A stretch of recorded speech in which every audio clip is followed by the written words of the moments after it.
ओम नमो भगवते वासुदेवाय। स्वागत है आप सभी का बरगदेश्वर महादेव मंदिर उन्नाव के इस दिव्य YouTube चैनल पर। आज हम सुनने जा रहे हैं ब्रह्मपुराण का अद्भुत प्रसंग, चंद्रवंश के अंतर्गत जल, कुशिक तथा भृगुवंश का संक्षिप्त वर्णन। अध्याय 6। भगवान ब्रह्मा जी ने बताया है कि कर्म वह है जो जीव को संसार में बांधता है, और ज्ञान वह ज्योति है जो जीव को बंधन से मुक्त करती है। परमात्मा सर्वत्र व्याप्त है, न उनमें कोई परिवर्तन है, न कोई भेद। जो साधक अपने कर्म को निष्काम भाव से करता है और ज्ञान के प्रकाश में लीन रहता है, वही सच्चे अर्थों में अध्यात्म मार्ग का साधक कहलाता है।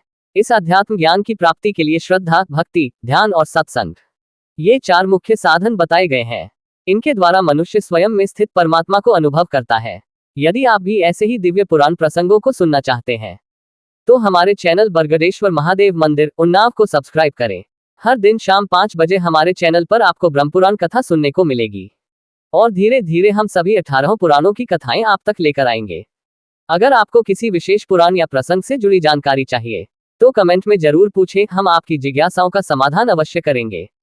लोमहर्षण जी कहते हैं, पूर्व काल में जब ब्रह्मा जी सृष्टि का विस्तार करना चाहते थे, उस समय उनके मन से महर्षि अत्रि का प्रादुर्भाव हुआ, जो चंद्रमा के पिता थे। सुनने में आया है कि अत्रि ने 3000 दिव्य वर्षों तक अनुत्तर नाम की तपस्या की थी। उसमें उनका वीर्य ऊर्ध्वगामी हो गया था, वही चंद्रमा के रूप में प्रकट हुआ। महर्षि का वह तेज ऊर्ध्वगामी होने पर उनके नेत्रों से जल के रूप में गिरा और 10 दिशाओं को प्रकाशित करने लगा। चंद्रमा को गिरा देख लोक पितामह ब्रह्मा जी ने संपूर्ण लोकों के हित की इच्छा से उसे रथ पर बिठाया। अत्रि के पुत्र महात्मा सोम के गिरने पर ब्रह्मा जी के पुत्र तथा अन्य महर्षि उनकी स्तुति करने लगे। स्तुति करने पर उन्होंने अपना तेज समस्त लोकों की पुष्टि के लिए सब ओर फैला दिया। चंद्रमा ने उस श्रेष्ठ रथ पर बैठकर समुद्र पर्यंत समूची पृथ्वी की 21 बार परिक्रमा की। उस समय उनका जो तेज चूकर पृथ्वी पर गिरा, उससे सब प्रकार के अन्न आदि उत्पन्न हुए, जिनसे ये जगत जीवन धारण करता है। इस प्रकार महर्षियों के स्तवन से तेज को पाकर महाभाग चंद्रमा ने बहुत वर्षों तक तपस्या की। उससे संतुष्ट होकर ब्रह्मवेताओं में श्रेष्ठ ब्रह्मा जी ने उन्हें बीज, औषधि, जल तथा ब्राह्मणों का राजा बना दिया। मृदुल स्वभाव वालों में सबसे श्रेष्ठ सोम ने वह विशाल राज्य पाकर राजसूय यज्ञ का अनुष्ठान किया, जिसमें लाखों की दक्षिणा बांटी गई। उस यज्ञ में सिनी, कुहु, द्युति, पुष्टि, प्रभा, वसु, कीर्ति, धृति तथा लक्ष्मी इन 9 देवियों ने चंद्रमा का सेवन किया। यज्ञ के अंत में अभृत स्नान के पश्चात संपूर्ण देवताओं तथा ऋषियों ने उनका पूजन किया। राजाधिराज सोम 10 दिशाओं को प्रकाशित करने लगे। महर्षियों द्वारा सत्कृत वह दुर्लभ ऐश्वर्य पाकर चंद्रमा की बुद्धि भ्रांत हो गई। उनमें विनय का भाव दूर हो गया और अनीति आ गई। फिर तो ऐश्वर्य के मद से मोहित होकर उन्होंने बृहस्पति जी की पत्नी तारा का अपहरण कर लिया। देवताओं और देवर्षियों के बारंबार प्रार्थना करने पर भी उन्होंने बृहस्पति जी को तारा नहीं लौटाए। तब ब्रह्मा जी ने स्वयं ही बीच में पड़कर तारा को वापस कराया। उस समय वह गर्भिणी थी। ये देख बृहस्पति जी ने कुपित होकर कहा, मेरे क्षेत्र में तुम्हें दूसरे का गर्भ नहीं धारण करना चाहिए। तब उसने तृण के समूह पर उस गर्भ को त्याग दिया। पैदा होते ही उसने अपने तेज से देवताओं के विग्रह को लज्जित कर दिया। उस समय ब्रह्मा जी ने तारा से पूछा, ठीक ठीक बताओ, ये किसका पुत्र है? तब वह हाथ जोड़कर बोली, चंद्रमा का है।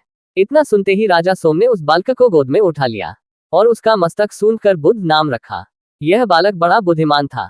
बुध आकाश में चंद्रमा से प्रतिकूल दिशा में उदित होते हैं।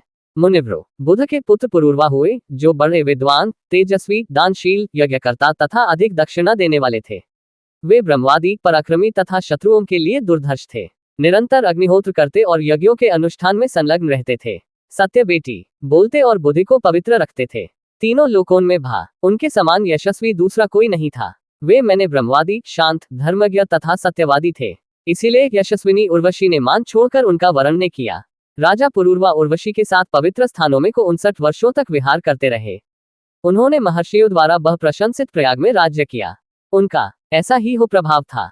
पुरूरवा के 7 पुत्र हुए, जो गंधर्वलोक में और प्रसिद्ध और देवकुमारों के समान सुंदर थे।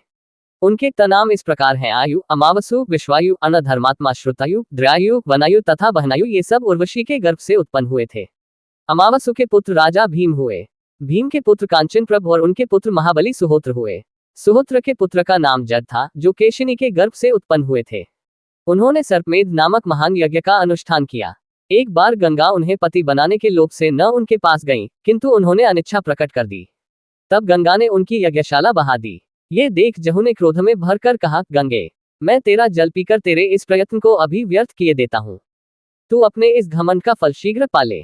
यो कहकर उन्होंने गंगा को पी लिया। ये देख महर्षियों ने बड़ी अनुनय करके गंगा को जहू की पुत्री के रूप में प्राप्त किया, तब से वे जाह्नवी कहलाने लगी। तत्पश्चात जहू ने युवनाश्व की पुत्री कावेरी के साथ विवाह किया। युवनाश्व के शापवश गंगा अपने आधे स्वरूप से सरिताओं में श्रेष्ठ कावेरी में मिल गई थी।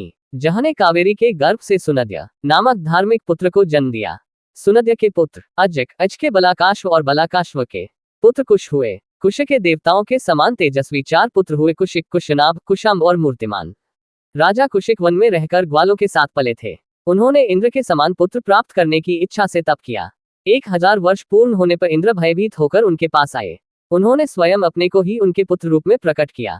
उस समय वे राजा गाधी के नाम से प्रसिद्ध हुए।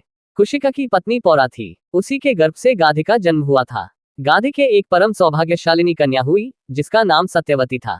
गाधी ने उस कन्या का विवाह शुक्राचार्य के पुत्र ऋचिक के साथ किया था। ऋचिक अपनी पत्नी से बहुत प्रसन्न रहते थे। उन्होंने अपने तथा राजा गाधी के पुत्र होने के लिए पृथक पृथक चरु तैयार किए और अपनी पत्नी को बुलाकर कहा, शुभे, इस चरु का उपयोग तुम करना और इसका उपयोग अपनी माता से कराना।